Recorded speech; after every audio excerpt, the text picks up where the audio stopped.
8 of why I suspected neurodivergent symptoms and lied to my doctor. My name is Marcia, and this channel is about the neurodivergency in you and claiming that, right? No more hiding from it. And I want to discuss the reasons why I hid from mine in this series and kept lying to my doctor. So, the number 8 reason why I lied to my doctor about the symptoms that I was experiencing is I didn't want the doctors and the nurses to look at me differently. And I brushed over this in part 7. Let me tell you, it just depends. Sometimes you can go to a doctor's office and the receptionist, the personnel, the patient access person, or should I say patient access employee, the technicians, the nurses, and then the physician assistant or nurse practitioner or the doctor, sometimes they can be cold. They can show nonverbal communication of judgment, and they can ask really, in my opinion, really rude and unnecessary questions. um, but I'm starting to realize after working in the emergency room that with every question they ask, there's a reason for it. There's a reason behind it. And they don't know you, right? Unless you're a family doctor or you have the same PCP for years. So they kind of have an idea of who you are, but they really don't know you, right? They're strangers. So they feel comfortable, whether they are aware of it or not, or conscious of it or not, to, give you that microaggressive, passive aggressive look of disappointment and disapproval. And then, if you're really, really close to your general practitioner, they're a little bit more hesitant to do that. And then there are other times where they're completely open and they're completely warm, they're eager to help you, and they will open up about their own experiences. I've had that. Many nurses open up about their symptoms of ADHD. I know when I had a hysterectomy and I was getting my ultrasound, the technician who was completing my ultrasound, I told her I was really scared.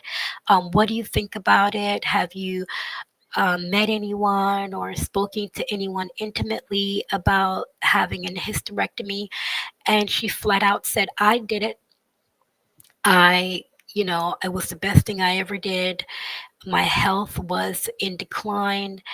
And after that, my health started getting better. And I was able to come to work and function properly and not be in pain all the time and hiding in the bathroom crying. So sometimes you really do get little blessings in your life, right? At these doctors' offices. And other times you don't. And so that's one of the reasons why I lied to my doctor, because I really did not want the staff to look at me differently. I am already on edge, right? No one wants to go to the doctor's office. I know I don't. It's not like going to the beach, right? You know there's going to be some sort of blood test. You know they're going to ask intrusive questions. You know you're probably going to get on that scale. They're going to take your vitals, your blood pressure, your temperature, all of those things. You know they're going to compare it to your last visit and ask you what stressors are going on in your life that elevated your blood pressure, that caused an increase in weight or decrease in weight. You know that you'll have to answer these really mm, I don't want to, I know I used the word intrusive, but I would say personal, right? Questions. And in your back of your mind, I know in the back of my mind, I was thinking about all the things that I wasn't supposed to do that probably caused my vital signs to shoot up, right? And now I have to explain that to the nurse.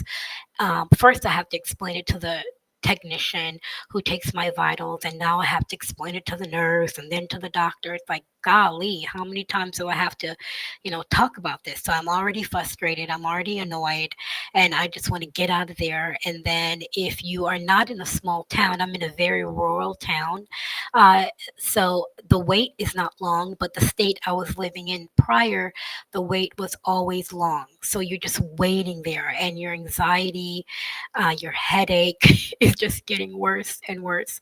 And all of your worst fears are bubbling up to the surface. And I have that going on with me. And then I think that exasperates my fear of the medical staff looking at me differently, right?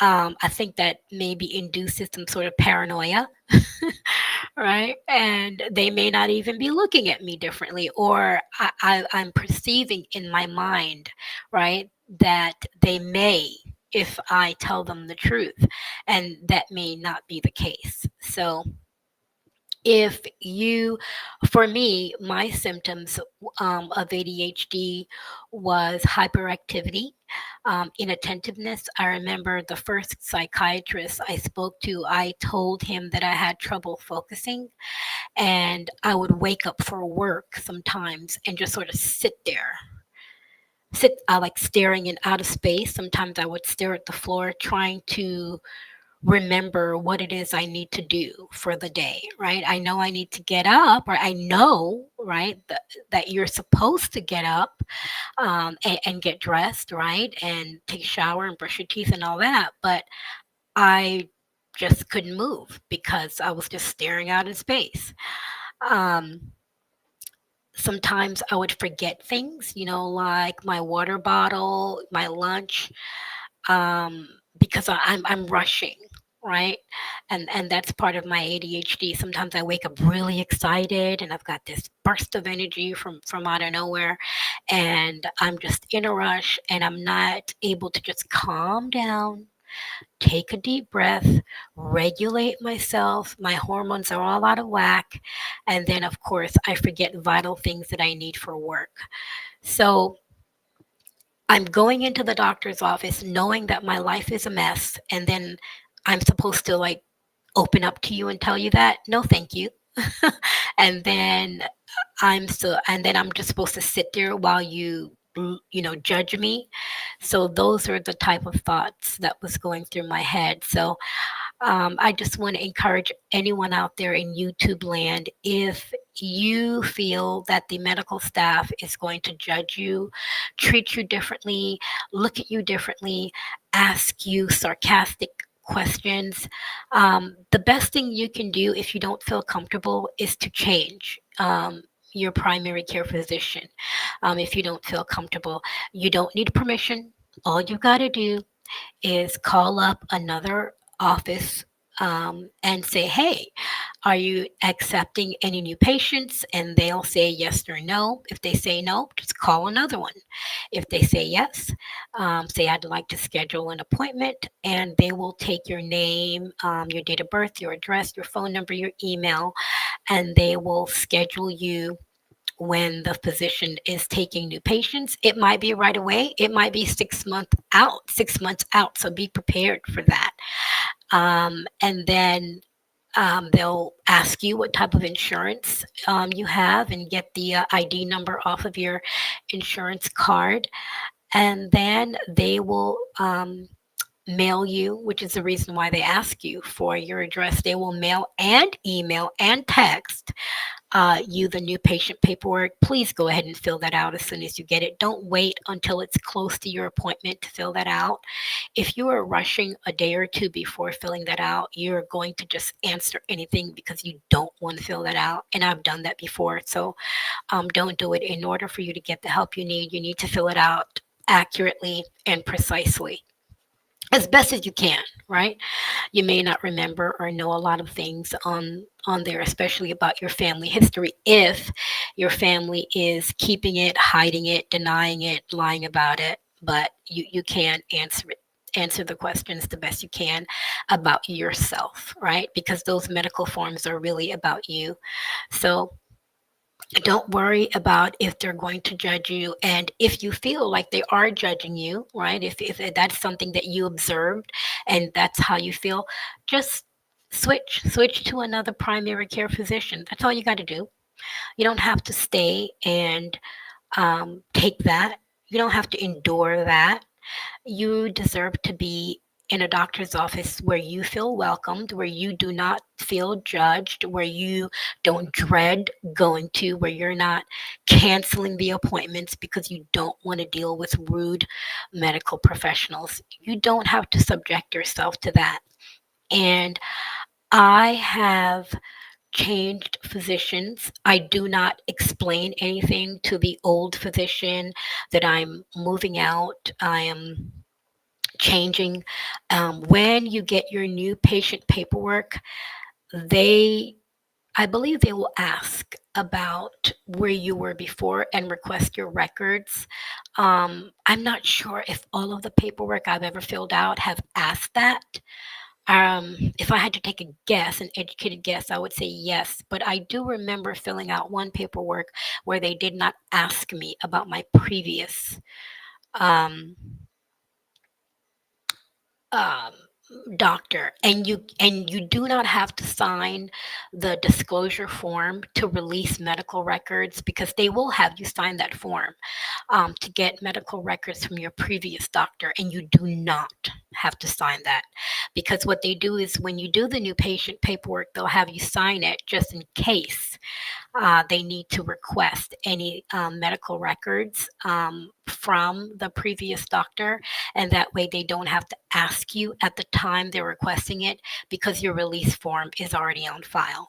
So go ahead and change your doctor. You do not have to subject yourself to rude medical professionals, people who don't want to be there, do not like their jobs, do not want to deal with you, and is, overweight themselves and is judging you for being overweight, who is struggling with neurodiversity, whether it's unipolar, bipolar, being on the autism spectrum, having Asperger's, ADHD combined, or inattentive or hyperactivity. They're maybe struggling with these things, and even though they're struggling with these things, or some of them may be even diagnosed and are taking medication for it, and they're so judging you, right? And so you do not have to subject yourself to that. You don't have to um, feel like these professionals that are supposed to be there to help you are looking at you differently. So I would say for me, a lot of it was all in my head, right? And so when I did open up, they were very eager to help me. So I was pleased with that. But if that is not your experience, just go ahead and change your doctor. It's the best thing that you can do. And this is part 8, guys, of why I suspected neurodivergent symptoms and lied to my doctor. Stay tuned for part 9. Bye for now.